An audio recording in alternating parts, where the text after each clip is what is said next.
इस सोच में कई पीढ़ियों ने अपने रंग भरे। इस कथा को युगों के ज्ञान मंथन में रचा है। मैं केवल एक भिक्षुक हूं जिसे भिक्षा में ये अनोखी कथा कहने को मिली है। मैं केवल एक दूत हूं जो आज ये दिव्य संदेश आप तक पहुंचाने के लिए यहां आया है।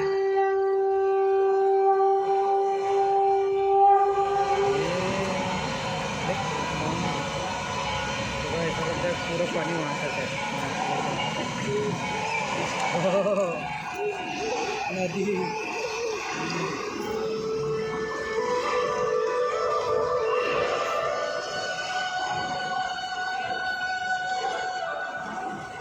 मेरी इस कथा का प्रारंभ मेरे जन्म से पहले हुआ, जब मेरी मां भुवनेश्वरी देवी ने काशी विश्वनाथ से एक पुत्र का दान मांगा। या शायद ये कथा उस वरदान से भी पहले की है। क्या सही बता।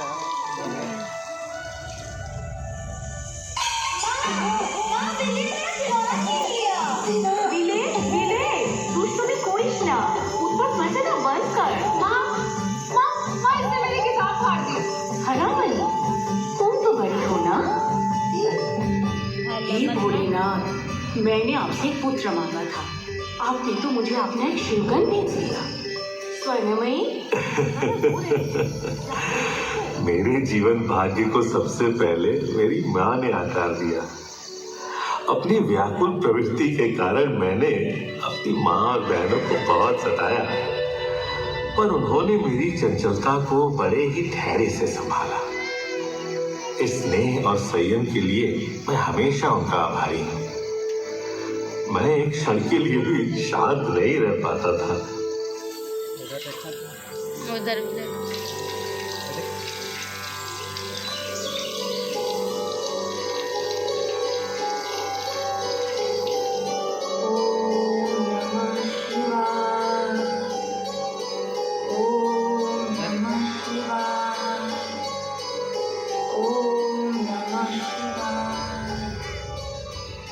बस केवल शिव का नाम ही मेरे अस्थिर मन को शांत कर पाता। ये बात मेरी मां समझती थी और उन्होंने ही मेरी उत्तेजना को एक दिशा दी। जीवन को जानने, समझने और इसके आध्यात्मिक अर्थ को खोजने की दिशा। मां, ईश्वर कहाँ रहते हैं?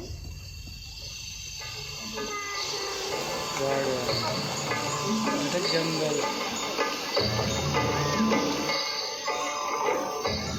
मेरे पिताजी श्री विश्वनाथ दत्ता कलकत्ता में वकील थे। उनका काम उन्हें नए नए नगरों में ले जाना। उनके साथ मेरी सबसे सुनहरी यादें तब की हैं जब मैं उनके साथ रायपुर में था। उस समय रायपुर में कोई अच्छा विद्यालय नहीं था, तो पिताजी ने मेरी शिक्षा का दायित्व लिया और पिता के साथ साथ मेरे गुरु भी बन गए। उन्होंने मुझे सदा जिज्ञासु रहना सिखाया। वो मुझसे बार बार कहते,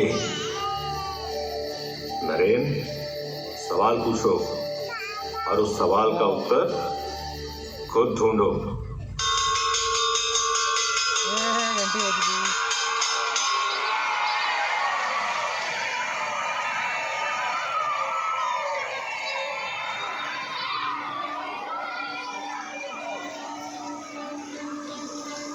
पर सर, कौन?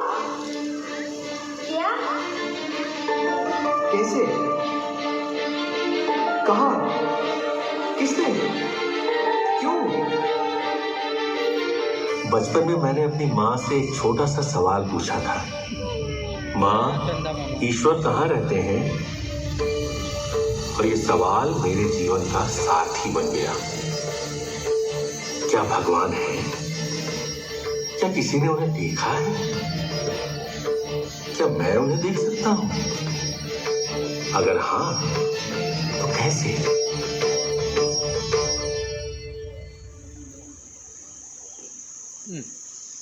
मेरी खोज मुझे ब्रह्मो समाज के द्वार तक ले गई, जहां ईश्वर को निराकार और निर्गुण माना जाता है, जहां भक्तों में कोई भेदभाव नहीं और भगवान की कोई मूर्त नहीं। ईश्वर की ये परिभाषा मेरी समझ में तो आ गई, पर फिर भी ईश्वर के अस्तित्व को लेकर मन में जो प्रश्न थे वो मुझे परेशान करते रहे। तो एक दिन मैंने ब्रह्मो समाज के मुखिया से पूछा, महाशय, क्या आपने ईश्वर को देखा है? नरेन, तुम्हारी आंखें एक योगी की हैं। देवेंद्रनाथ टैगोर भी मेरे इस मायावी प्रश्न का उत्तर न दे सके। बस इस एक सवाल का जवाब मैं अपने हर अनुभव में ढूंढता रहा।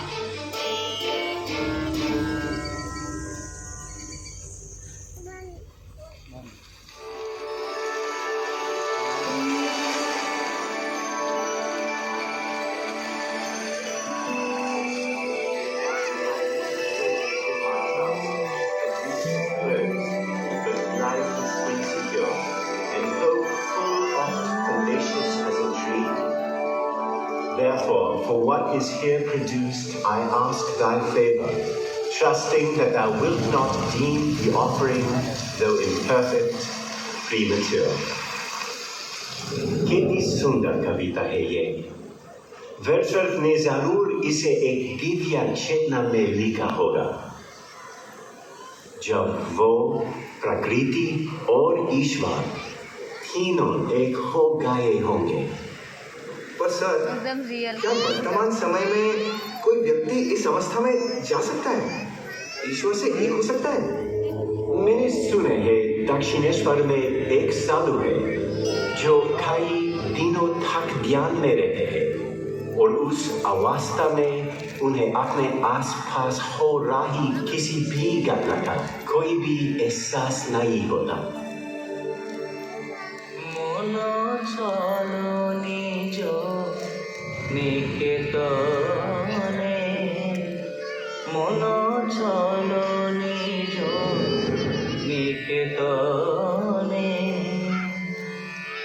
সংসার বিদেশে বিদেশির বেশে ভ্রম কেন কারণে। क्या यही वो थे जिसकी बात प्रोफेसर विलियम हेस्टी ने की थी? ये साधारण सा मनुष्य कैसे एक महान साधु होने का दावा कर सकता है? ये तो पाखंडी मालूम होता है।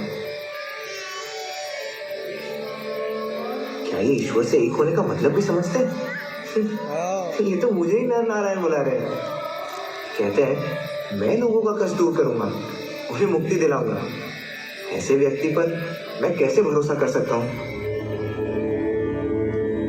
कभी कभी दूसरे लोग आपको आपसे ज्यादा पहचानते हैं, बेहतर परख सकते हैं। जो रामकृष्ण परमहंस जी ने मुझ में देखा वो मुझे नहीं दिख रहा था। जिस गुरु ने मुझे मेरे जीवन का उद्देश्य पहचानने में सहायता की, उस गुरु को मैं उस दिन पहचानने में असफल था। इधर मैं जीवन का सत्य खोजने में लगा था और उधर जीवन ने मेरे लिए कुछ और ही सोच रखा था।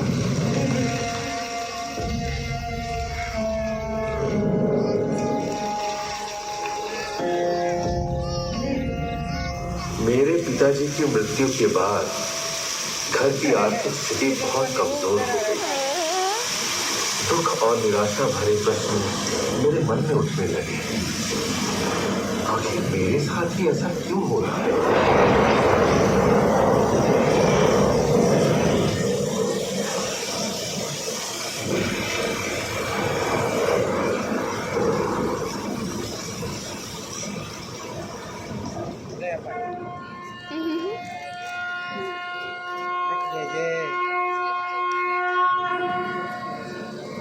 बेचैनी, निराशा, व्याकुलता के सिवा मेरे पास कुछ नहीं।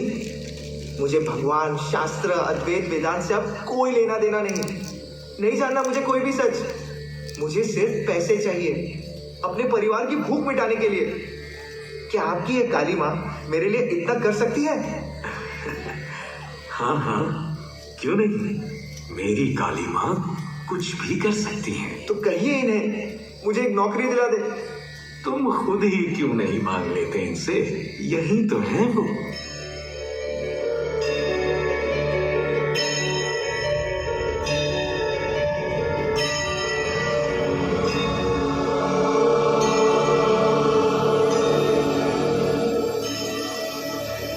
मांगी अपनी नौकरी। नौकरी नहीं, उनके सामने आकर मन जैसे भर भी आया और खाली भी हो गया। अच्छा, चलो चलो, एक बार फिर से कोशिश करो।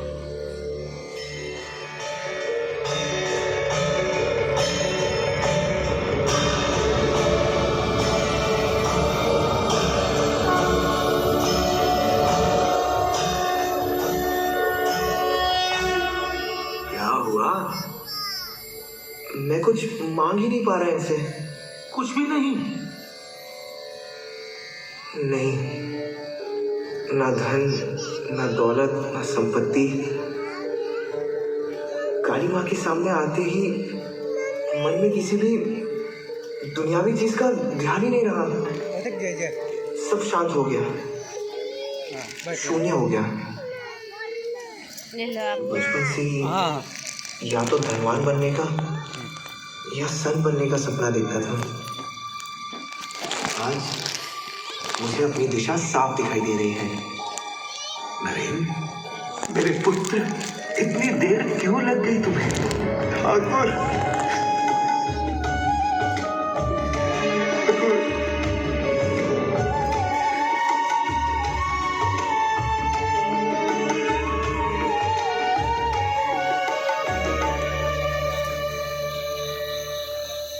जैसे एक माँ अपने बच्चों के लिए उनके मन अनुसार अलग अलग पकवान बनाती है ना, वैसे ही ईश्वर तक जाने वाले कई मार्ग हैं।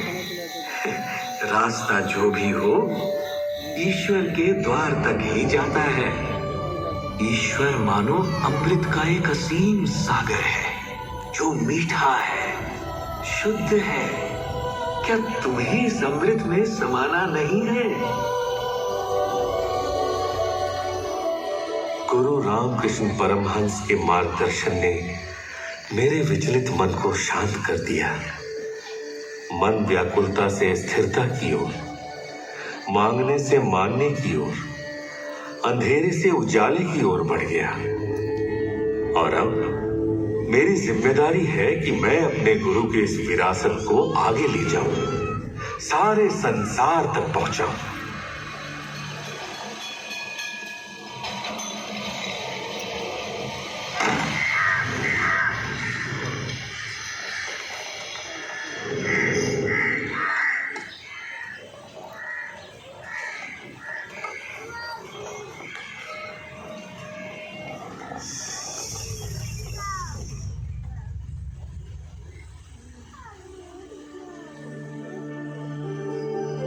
मुझे अपने भव्य भारत देश का भ्रमण करना है। इसका हर ओर देखना है, हर छोर छूना है।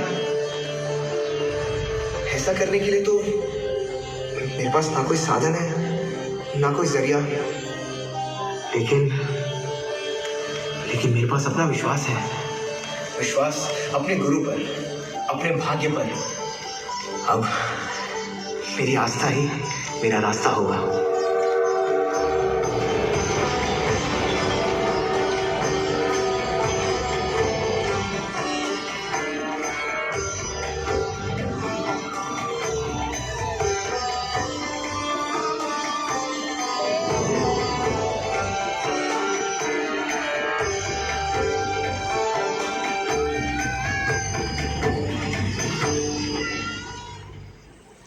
क्या आप मुझसे अन्न स्वीकार करेंगे?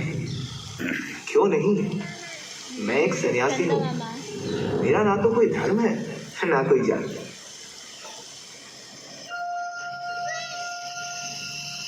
इस देश में कितनी सुंदरता, विविधता, कितनी क्षमता है, पर ये सब देश से छीन लिया जा रहा है। इस अपार शक्ति को मिटाया जा रहा है। मैं इसको फिर से उजागर कैसे कर सकता हूँ? कैसे करूं अपने देश के युवाओं को प्रेरित कि वो अन्याय के विरुद्ध बिना डरे आवाज उठाएं और आगे बढ़े? क्या मैं इस कार्य के लिए योग्य हूं भी या नहीं?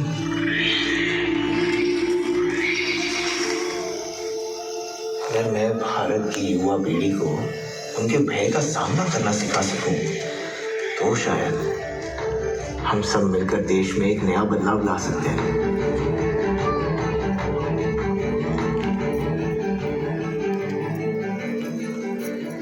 पर मैं होता कौन हूं बदलाव लाने वाला? मेरे मन में कई शंकाएं थी, लेकिन हलचल के इस धुन में मुझे अपने गुरु और मां काली का आभास हुआ।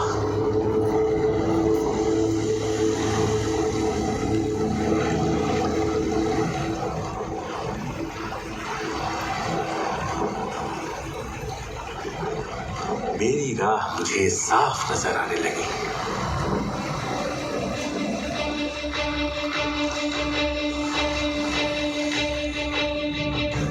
सत्य उपनिषदों के हर पन्ने से मुझे शक्ति पुकार रही है, कह रही है मैं तेरे भीतर हूं तो कुछ भी कर सकता है।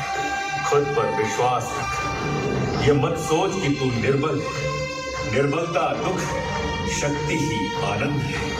निर्बलता विनाश है, शक्ति ही जीवन है। निर्बलता मृत्यु है, शक्ति अमर है। अपने अधिकार के लिए लड़, साहसी बन, शक्तिमान बन। अपना भार अपने ही कंधों पर उठा और ये मान ले, अपने भविष्य का निर्माता तो खुद है। एक आदर्श उठा, अपने जीवन के नींव उस एक आदर्श पर बना। उसी को सोच, उसी का सपना दे। जैसे तड़कती हुई बिजली आकाश को उज्ज्वलित कर देती है, वैसे ही तू भी बाकी सब विचारों को त्याग कर अपने रगों को, अपने शरीर के हर हिस्से को उस एक आदर्श विचार से रोशन कर दे। यही सफलता का मार्ग है। समाज का कल्याण तब तक संभव नहीं जब तक समाज में महिलाओं की स्थिति में सुधार न हो। पंछी कभी एक पर से नहीं उड़ सकता। वेदों और उपनिषदों में महिलाओं ने कई सत्य दर्शाए हैं। उनके ज्ञान, गुण और प्रतिभा को उतना ही सम्मान मिलना चाहिए जितना एक पुरुष को मिलता है।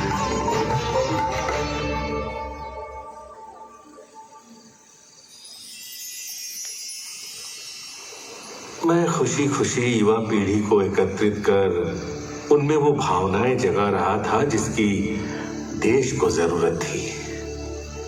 पर नियति ने मेरे लिए कुछ और भी सोचा था।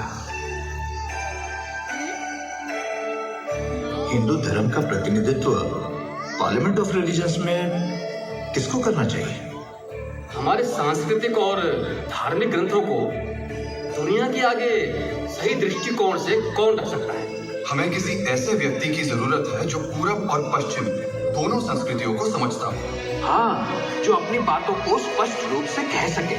और कोई ऐसा जो हर टेढ़े सवालों का सीधा जवाब दे सके।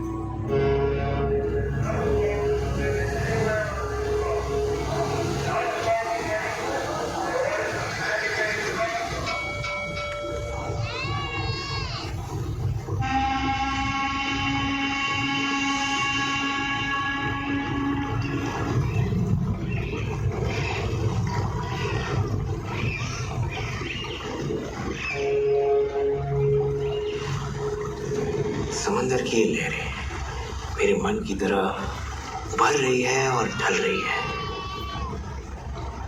अमेरिका, एक अजनबी देश, अजनबी संस्कृति। मन फिर विचलित है। मेरे शिष्यों ने, मित्रों ने, बुद्धिजीवियों ने और भारत देश के शासकों ने मुझे जो जिम्मेदारी दी है, उसका भार मुझे किसी करवट चैन लेने नहीं दे रहा।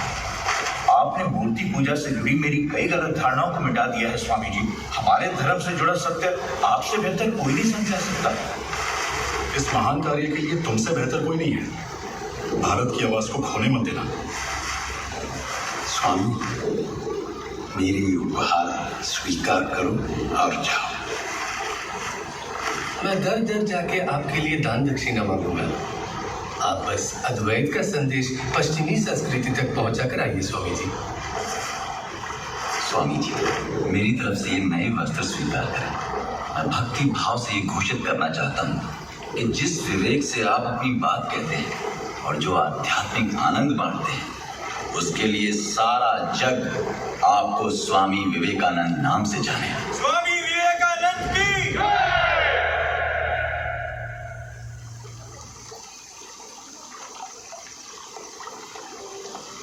अपने जीवन के उद्देश्य पर डटे रहना कोई साधारण कार्य नहीं है। इस राह पर कदम कदम पर कठिनाइयां थी। शिकागो पहुंचते ही पता चला कि मेरा सेशन अब 3 महीने बाद होगा। शिकागो जैसे महंगे शहर में मेरा गुजारा कैसे होगा? क्या भारत की बात दुनिया तक पहुंचाने के सपने पर पूर्ण विराम लग गया है? जिन्होंने मुझ पर विश्वास किया, क्या वो विश्वास अब टूट जाएगा? ये सवाल मेरे मन को कचोट रहे थे। पर जीवन अगर राह में रुकावटें लाता है तो उन रुकावटों को दूर करने के साधन भी साथ ही लाता है। तो बॉस्टन जाने वाली ट्रेन में मेरी भेंट मिस केट्स बॉन्ड से हुई। एक अजनबी महिला जिन्होंने मेरी दुविधा समझी और मुझे प्रोफेसर राइट से मिलवाया। भारत देश का संदेश आगे बढ़ाने में प्रोफेसर राइट ने मेरी बड़ी मदद की। शिकागो में हो रहे पार्लियामेंट ऑफ रिलीजन्स में हिस्सा लेने के लिए उन्होंने मुझे प्रयोजन पत्र दिया और वहां पहुंचने के लिए मेरा टिकट भी करवाया।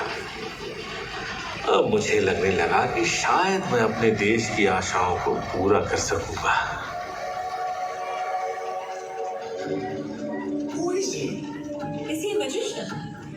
Why is he dressed like that? Don't know. Where is he from? Hey, don't stand there. Go, go. अजनबी देश, अजनबी भेष। अमरीकियों ने कभी किसी को इन कपड़ों में नहीं देखा था और वो मुझे हैरान आंखों से ताक रहे थे। मेरी मदद फिर एक संवेदनशील अजनबी मिसेस हेल ने की। शिकागो की सड़कों पर मुझे सहमा हुआ, खोया हुआ देख उन्होंने खुद मुझे आर्ट इंस्टीट्यूट ऑफ शिकागो तक पहुंचाया, जहां पर पार्लियामेंट ऑफ रिलीजन्स चल रहा था। उस विशाल हॉल में बैठे मैं भिन्न भिन्न देशों से आए बुद्धिजीवियों का भाषण सुन रहा था। मैंने फिर अपने भय को उभरते महसूस किया। मेरी धड़कनें बढ़ रही थी।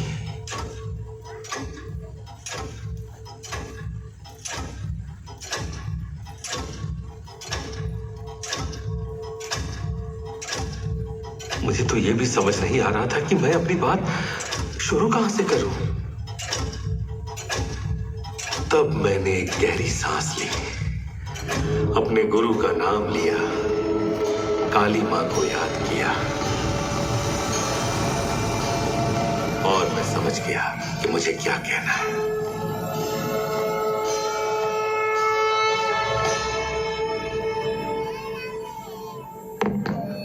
Sisters and brothers of America,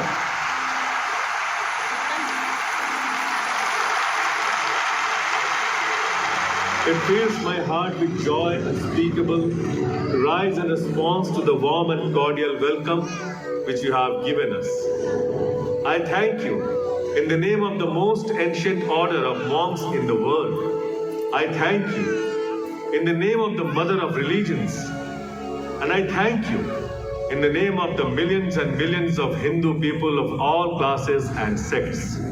मैं तो ईश्वर के महासंसार का सिर्फ एक कण हूं, अपनी मातृभूमि का बस एक पुत्र, इस महागाथा का सिर्फ एक पात्र, जिसे काल, स्थान, स्थिति और घटनाओं ने रचा है।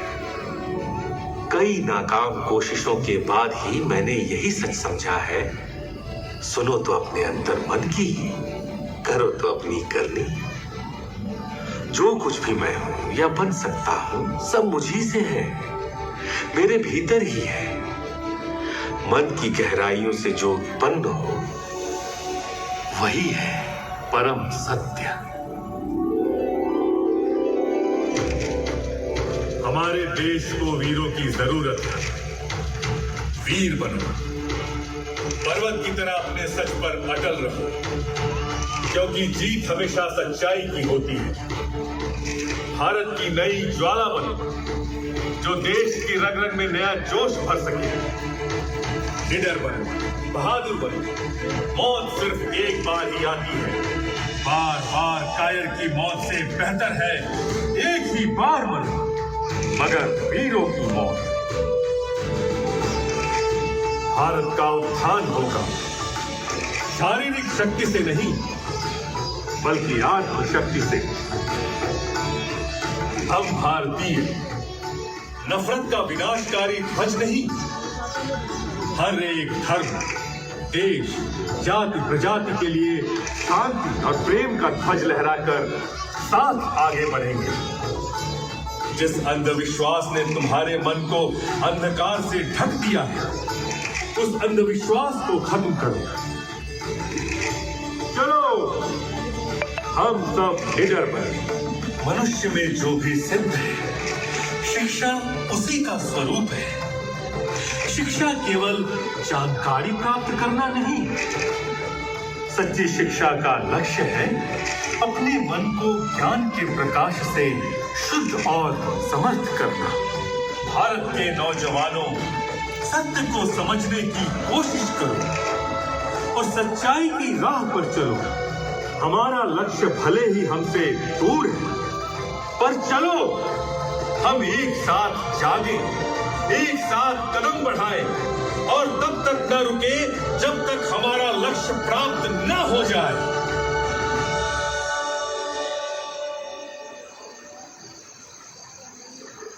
Thank you.